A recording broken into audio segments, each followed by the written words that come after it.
Welcome back, y'all, to another episode of Hip-Hop Babies. Yes, sir.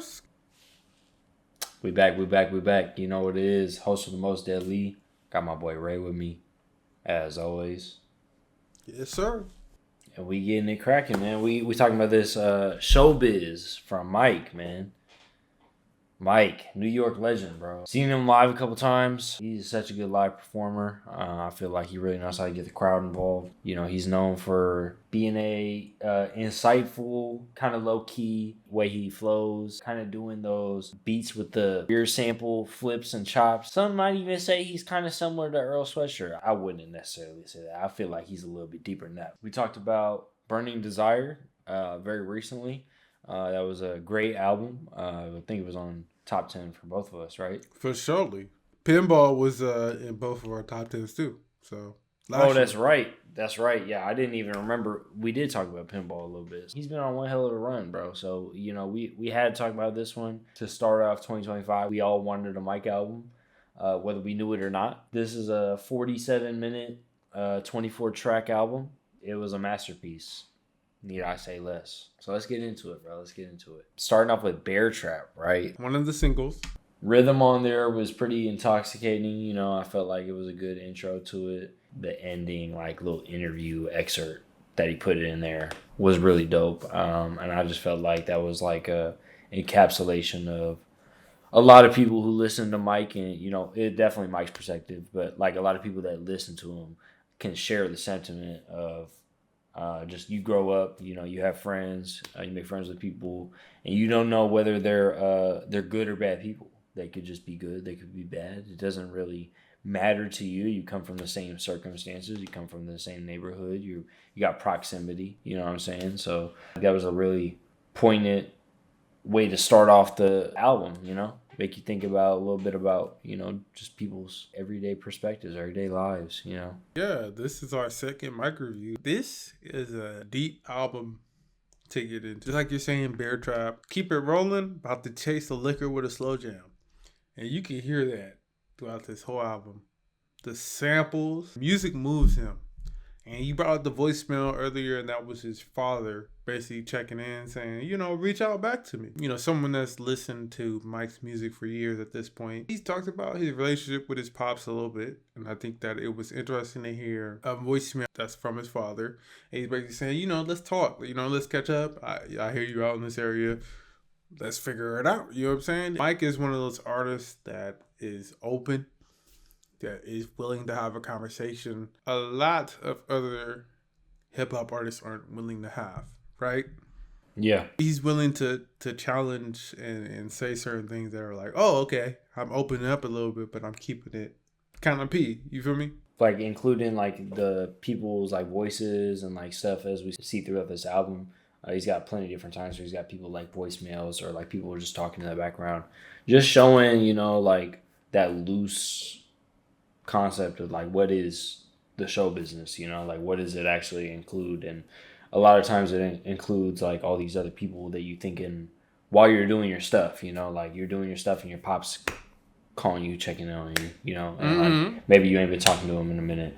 Maybe bro's giving you a call just to say that you don't care if he's glazing, bro. Like, you know, the weight 2K20 at the end of that one, or on number 82 where he's just chatting. It sounds like he had a party, and then all of a sudden he just started going in on the verse, right? Just what are the different aspects of it? You know, how fast does the life move? How does life move while you're actually still in the showbiz? You know, it's like, it's an interesting perspective. Even though I don't think it's like a very hard concept in general. I think it's like very like loosey.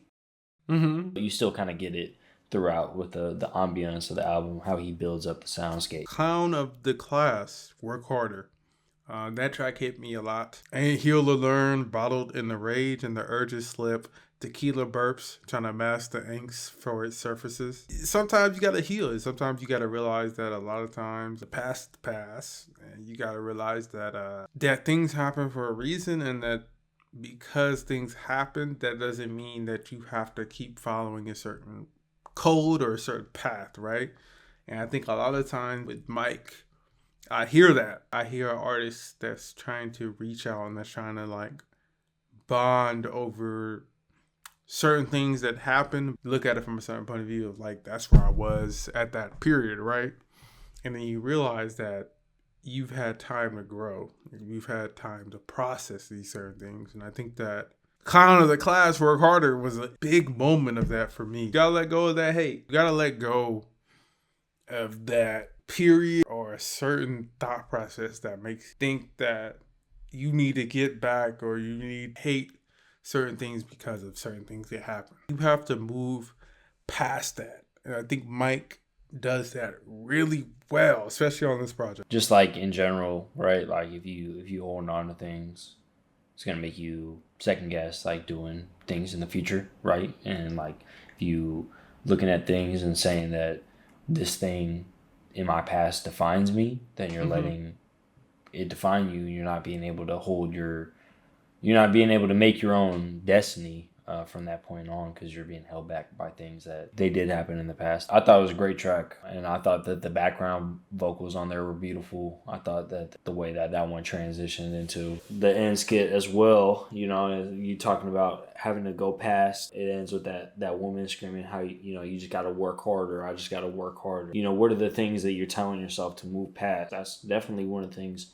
for me in general. If I've ever moved on from a situation or a person or something like that, what do? I work harder, bro. I just put my mind to the grindstone and I just get to it, you know? So whether it's healthy or not, I don't care, you know? That's what I know. It resonated with me for sure.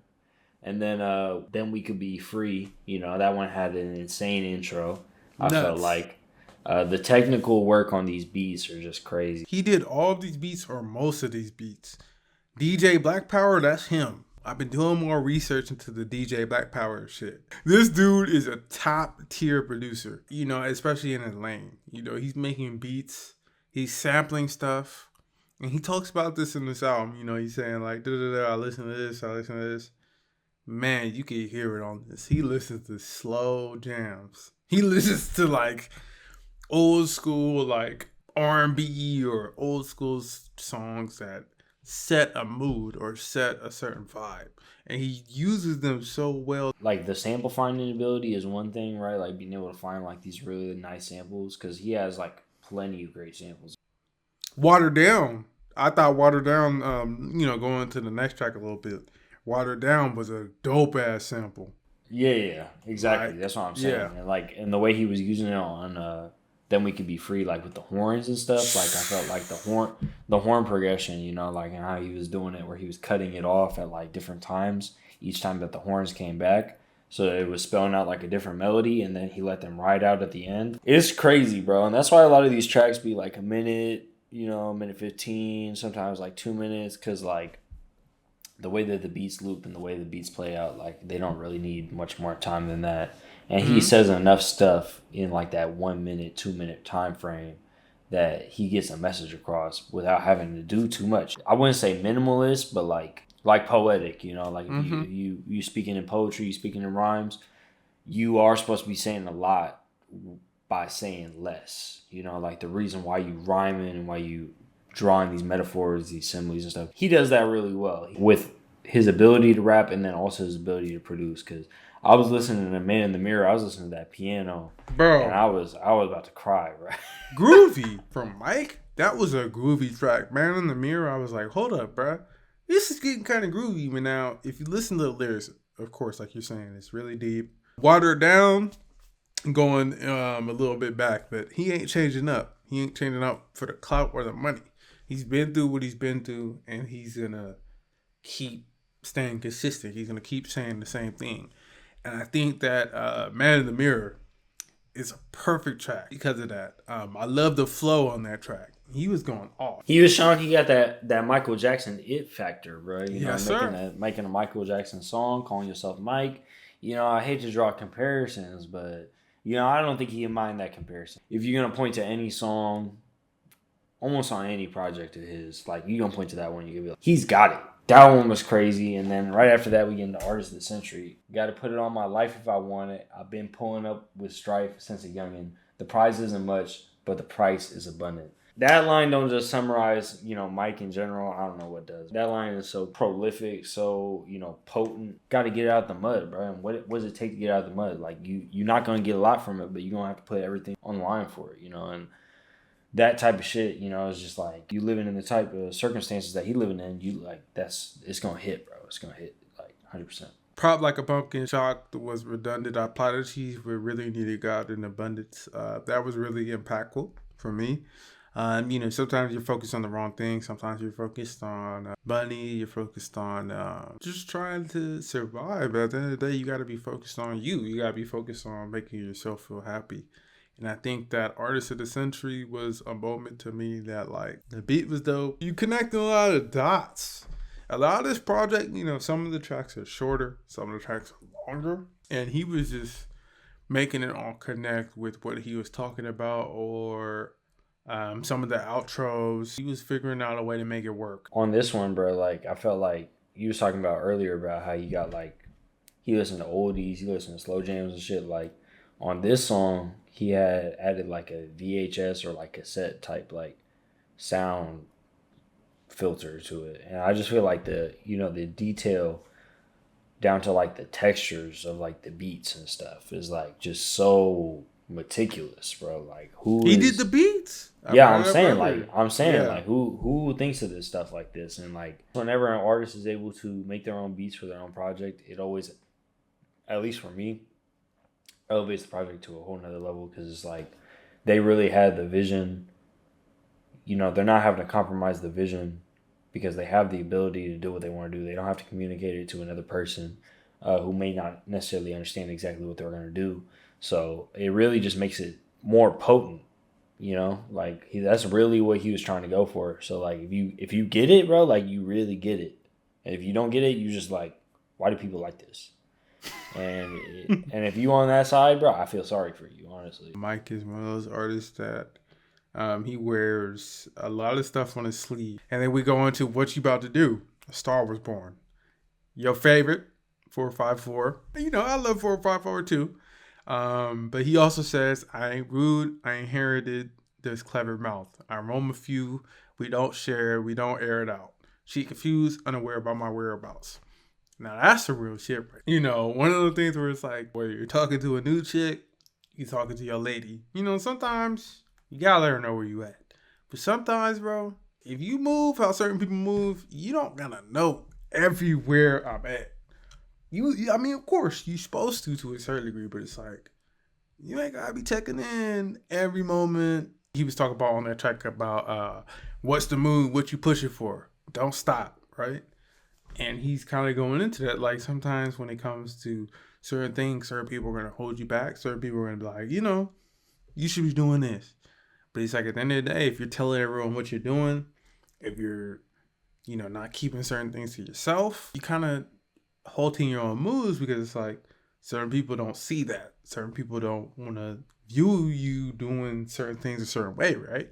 So you have to fight for that. You have to be like, oh, I'm doing what I'm doing. I thought that track was really impactful. My favorite line off there, I'm the living proof I'm my parents' child. Put you in my shoes. It's a scary route. Mm-hmm. You know what I'm saying? Like, everywhere you go, bro, like, he just dropping little truth bombs on you, like, back and little back gems. And forth. Little gems, right? The lead in from his verse in 454s was just absolutely insane. The way that the beat started going, the beat almost sounded like the track is called A Star Was Born. The beat sounded like a star was, like, twinkling, and he just, like, held up the microphone and was like, let me record that real quick. It's so immersive, like, with what you saying with, like, the lyrics, and then, like, what I'm saying on, like, the sound side, like, with, like, the beats and stuff. Like, it's really just, like, telling a story with the music. Like, he don't even really have to say anything lyrically, but he does.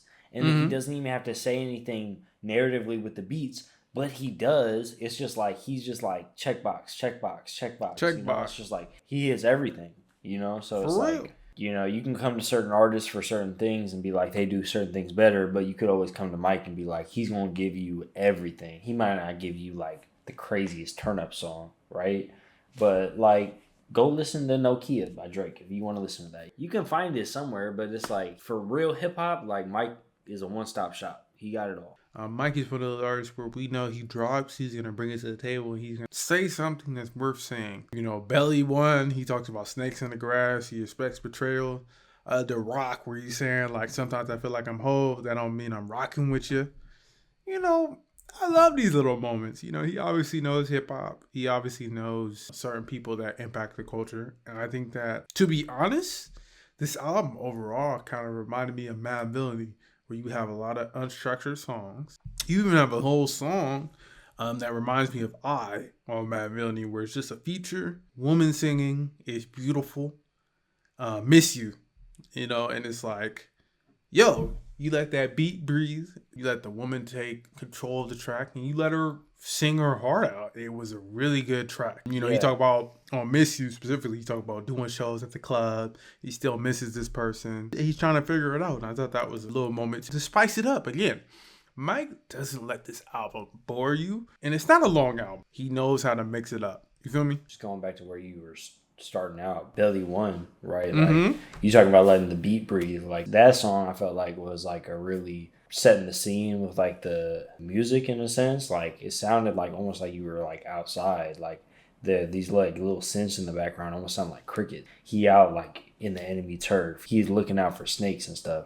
And just like the way that like he lets like the beat kind of build the scene, and then he just like in the background in the cut, boy in the ghillie suit strapped up with the intervention in the background. You know what I'm saying? Like, he's in the tuck, he's just rapping. I can see everything that he's saying. Like, his words are they like spell out a scene very well. I mean, he does something with every one of his projects that he drops, but this one in particular, I just felt like he's been true to himself for so long, and he just keeps on one-upping himself. Like the other projects, they're great and like they're good and they are what they are, but like in his own way, like he keeps evolving and he keeps doing his own stuff. You feel like he as a person just like really knows who he is and like what he wants to do, what he wants to say, and he just keeps on refining that more and more. Me and you, we both love an artist that will like branch out and like hit a bunch of different sounds, a bunch of different stuff. That's not what Mike does, but he does what he does very well. Nobody else that I listen to, I think, could do what he does, and he just keeps getting better at what he does. For me, that's a reason to keep listening to an artist 100%. I relate to his perspectives. I relate to the stuff that he talks about. That he definitely on here. He said on You're the Only One Watching that he prays for Gaza and the Tigray, two heavily discriminated upon regions that are going through genocides, and whether a rapper really is tackling like international topics like this that are like actually important, that are actually a humanitarian crisis in general. Like, he just comes off very wise, and it's like, yeah, I listen to this music because this is a like-minded individual that has morals that align with mine. Everything you're looking for an artist to do, Mike does. And that's what I really meant by a one-stop shop. Like, he's going to give you the flows, he's going to give you the production, he's going to give you the perspective. It's just hard to find, man. I feel like he's a gem. Bringing up another track, Lost Scribe, that was a highlight for me. You know, I've seen people on Twitter talk about how when Mike sings a sample, you know what it's going to be. I knew what it was going to be after hearing him sing that sample on that song. A quotable, we know what that means, just proclaiming what it is. The unfortunate times I got to stay in the crib, how them horrors had spiked. This 18 is legit. Just a quarter of life. I'm 25, still equipped, can't afford to suffice. Man, like, I feel like that's some real shit. I be staying inside, you know. It's not always worth it to go out and try to get other people's attention. You know, he talks about how you can't just be good enough, especially being a black person. You know, you got to always be at the top level of your peers. You know, you always have to be doing the best you can, because compared to other people, if you do something that's not up to par, you will be cut. That was a highlight just because of that. Another quotable I have on Lucky, couple of niggas making bear off rap, but they never rap. How they speak, they be appearing black, but they never black. I saw a rapper, not gonna get into it, get exposed for not really identifying with the black struggle, and Black culture. Because of that, they got called out, and we seen how it's going. We hear people trying to appropriate, or we hear people trying to make a certain sound to appeal to certain people, but really, they not like us, like Kendrick said, or like other people have said. You know what I'm saying? You're not really making the music that's for your demographic. You could tell Mike is really in tune with the culture, and he's really in tune with himself. This is his 12th studio album. He's been making albums for a minute. One thing I really appreciate Mike is that you can tell he's been through some things, and he's really learned how to grow, and he's really learned how to tell people how to grow in this format. You get what I'm saying? It's like not a lot of rappers, you know, they know how to grow with you or grow with their fan base. He's able to do that in a way that's like, wow. And I mean, I got another quote from Lucky, my favorite of the entire project. While you're happy, you should cherish that. You'll never get it back. Bro, trying to make me cry on the project, bro. I'm like, damn, bro, I'm never getting it back, bro. But, like, there's so much depth to that one line, you know, just like with, you know, ignorance being bliss and stuff like that. You are truly happy at one point, and then you learn a little bit too much, and then you're just not happy at all. Or you're not the same kind of happy, you know, you just like a shelled version of what you used to consider happy. As somebody who has felt like that they have had to move on from a lot of things traumatically. His art is a reflection of, I feel like, of his mind space and like how he gets better as a person. And I feel like that is equally as valuable as an artist who is able to go from like, say, rap to like doing a cover for Nirvana. You know, he has a bunch of mentions to past work on here. The Weight 2K20, The Weight of the World came out in 2K20. I love that project. I thought that was a dope project. Zombie 2, we talk about Burning Desire. Zombie was a track on there. So he has like a little mini sequel to that. And another highlight I have to bring up is When It Rained. That's later in the track list. I think that's the penultimate track on here. Man, I don't know if I love when he talks about raining or something, man. But like, this man knows how to cook when it comes to tracks like that. And then he goes into Diamond Dancing, Broke, where basically he talks about if he didn't change, he'd be where he still was at. Barely any features on here. And put it all together.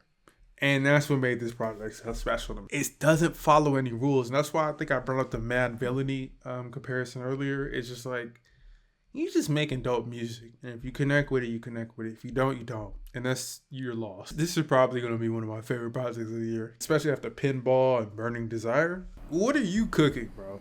Especially making these beats. You're on something. He does say a lot of things, a lot of wise things that may sound redundant, like you've heard them before in your life. You know, you've already learned these lessons, but like for people that are just listening to this, people that are like my age or younger, we talked about it on the Gais Guevara review, right? Like about artists who need to be elevated because, you know, the youth gets a lot of their messaging and a lot of their stuff from artists. Like Mike is an artist that I will recommend to anybody I meet because of just the authenticity and the wisdom that comes off of this guy. It's crazy. Yeah. Like, you know, hands down, sure, one of the most prolific artists of our generation. You got a top three track list? Yeah, my top three. Number one, Then We Could Be Free. Love that sample. Number two, Lost Scribe. I really love that track. And then number three, Man in the Mirror. What's your top three, Deadly? So I'm going to say for my top three, I got Artist of the Century as number one. I felt like that one was like just the best flow on the project. It was probably the best hook on here too. Second, I got What You About to Do and A Star Was Born. You know why I felt like just 454 just added another element to that. At the end, yeah, he did a great job. Did a great job. Third on here, I got Strange Feeling. I felt like Strange Feeling had the best sample. That's got to be my top three. With that being said, thank y'all so much for watching this episode. Thank you, Mike, for dropping this album so that we can have something to talk about. Make sure y'all stream this project if y'all haven't heard it already. That's the goal of all these reviews, is just make y'all aware of the dope shit that we're listening to so that more people can talk about it, so that we can have some more stuff to talk about, because I want to talk about stuff that y'all actually care about. So if y'all actually cared about this and y'all liked it, leave a like, leave a comment, leave a subscription, you know, anything to help us out. Help us with the algorithm. Help us be a partner for YouTube. You know, we trying to make a little bread. God forgive me. Break a little bread with my homies, you know. Also, last thing, thank you, Ray. gracious co-host. Love doing this with you, bro. This is the highlight of my week every week. So appreciate you as usual, Deadly. You know how it is. Yeah, we keep this thing going. Appreciate all the listeners. Mike, if you're watching this, man, appreciate your music. It's one of the things that inspire me to keep challenging myself. One thing about aging is that you get comfortable. You get kind of complacent. You kind of get like, oh, this is who I am. This is who I'm going to be for however period. And I feel like your music is one of the things that keep me thinking about how I can keep my mind going. You know what I'm saying? Keep my mind questioning certain things and keep my mind, trying to better itself in a certain way. With that being said, peace.